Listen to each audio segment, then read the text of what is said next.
안녕하십니까. 오늘은 2026년 5월 6일 날입니다. 어제가 어린이날이었죠. 우리 아주 급한 소식이 있습니다. 급소식입니다.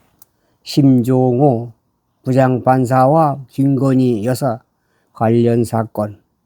신종호 부장판사는 김건희 여사의 도이치모터스 주가 조작 사건 항소심 재판장을 맡은 서울 고법 판사입니다.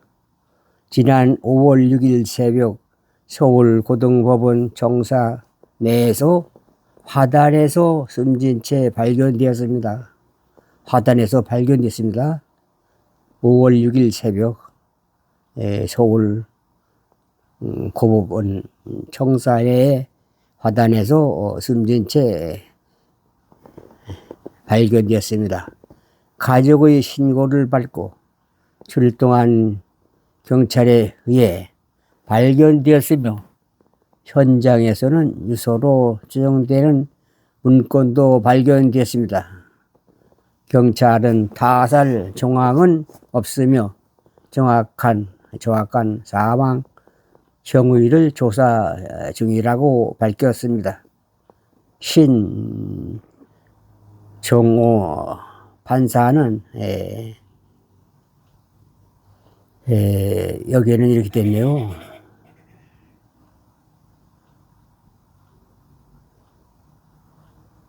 김건희 여사의 1심보다 무거운 징역 4년과 벌금 5천만 원 추징금 2,009만 원을 선고한 항소심 판결을 내렸습니다. 이 판결은 김 여사의 주가 조작 혐의를 이유로 판단의 1심을 뒤집는 것이었습니다. 유서에서는 재판 관련 유서에는 죄송합니다. 이렇게 떠나갑니다. 이렇게 써 있다고 합니다.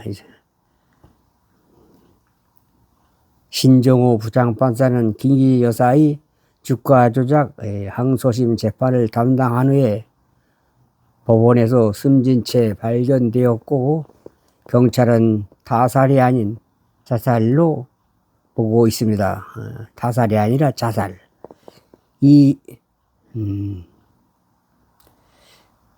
이렇게 오를 되어 계시다. 그러면 그 판사, 신종호 판사에는 어떤 사람인가 인적 사항과 경력을 한번 또 말씀드리겠습니다.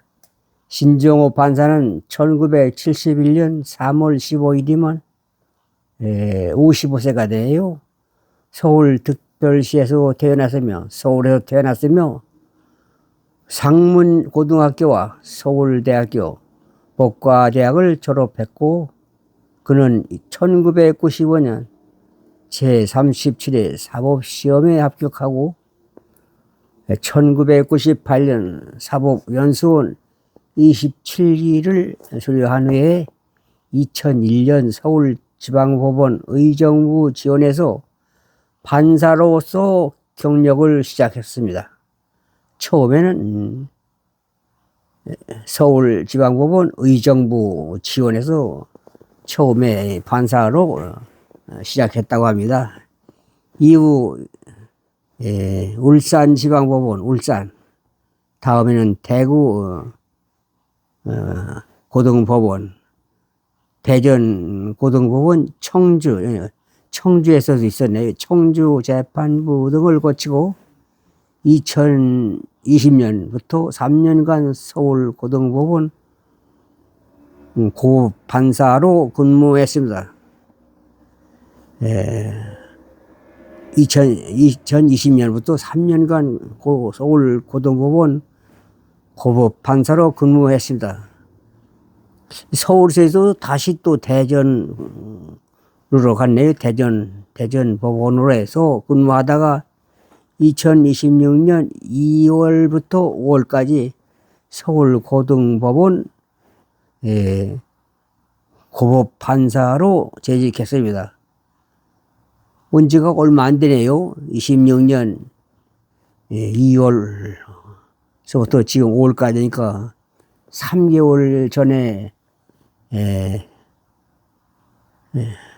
온 사람이다. 3개월 전에 지금은 2월 달에 왔으니까 지금 5월에 이제 3개월 됐습니다.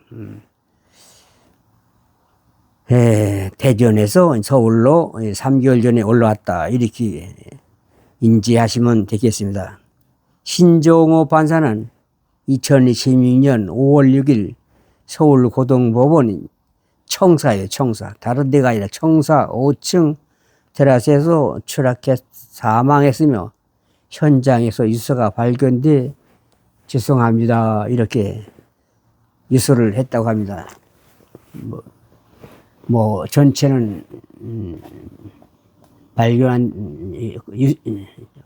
알리지 않고 이제 조금만 아마 유서가 있다고 하니까 죄송합니다. 그동안 감사했습니다. 이렇게 써있다는데, 근데 그것이 이상합니다. 죄송하다. 누구한테 죄송하겠습니까? 김건희에게 죄송한 것이 아닌가, 이렇게 추측을 할 수밖에 없겠습니다. 김건희 여사를 도이치모터 조작 사건에 대해서 조사하던 부장판사가 자살을 하면서 죄송합니다 그랬는데, 죄송한 상대가 누구겠습니까? 뭐 추측에는 뭐 김건희 여사가 그 사람을 아마 지목해 가지고 죄송합니다 1년 6개월을 했던 걸 4년으로 늘렸기 때문에 좀 그것이 좀 죄송하다 이랬는데, 그 자의적으로 그렇게 늘렸을까요? 판사가?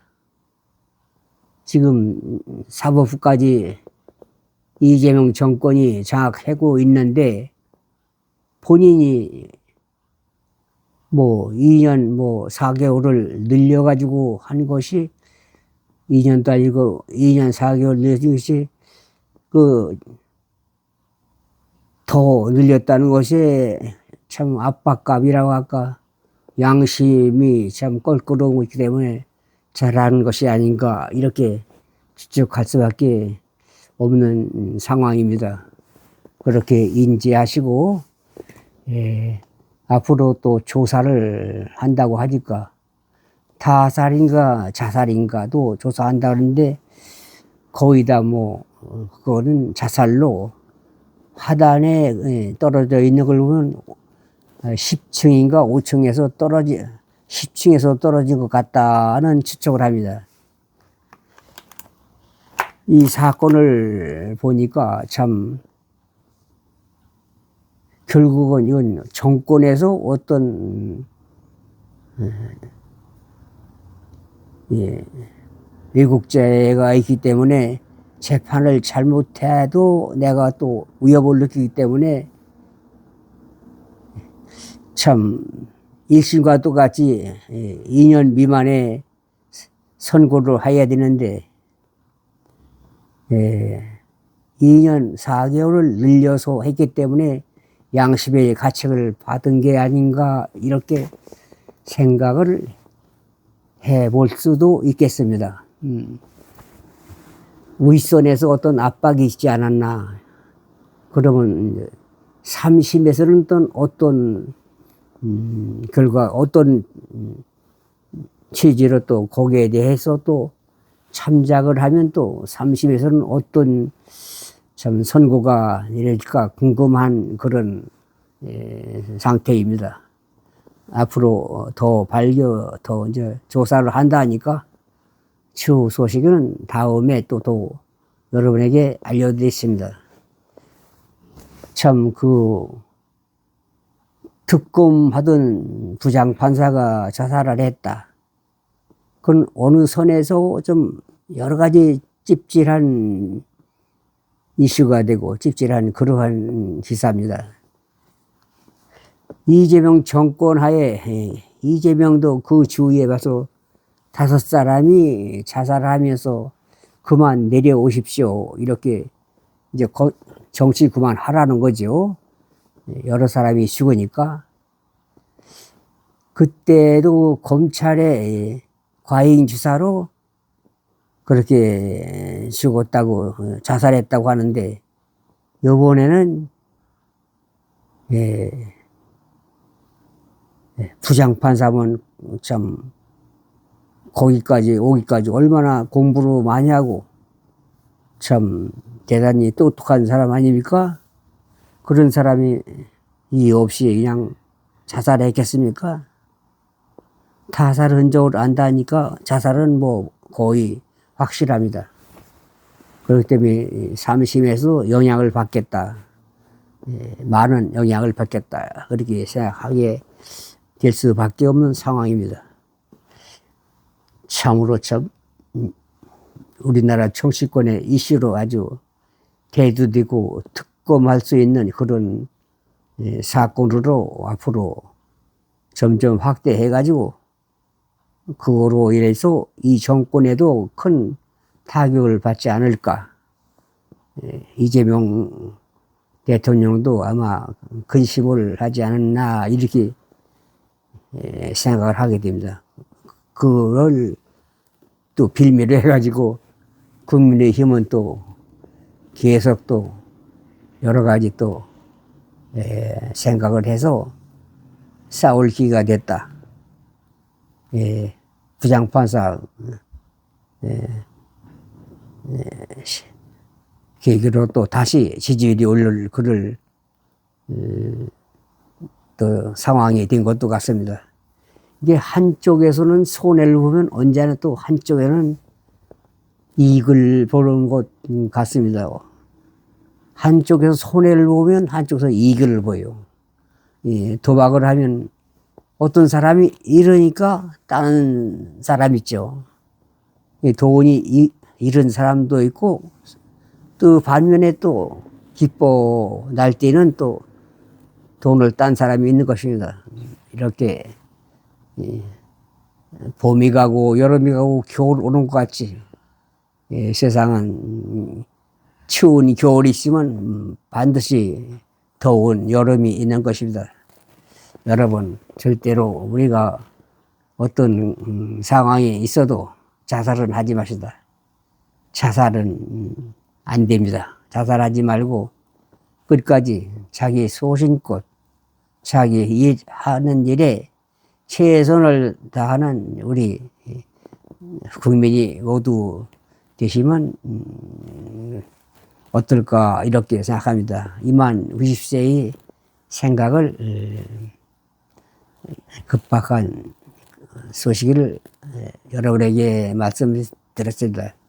오늘은 부장판사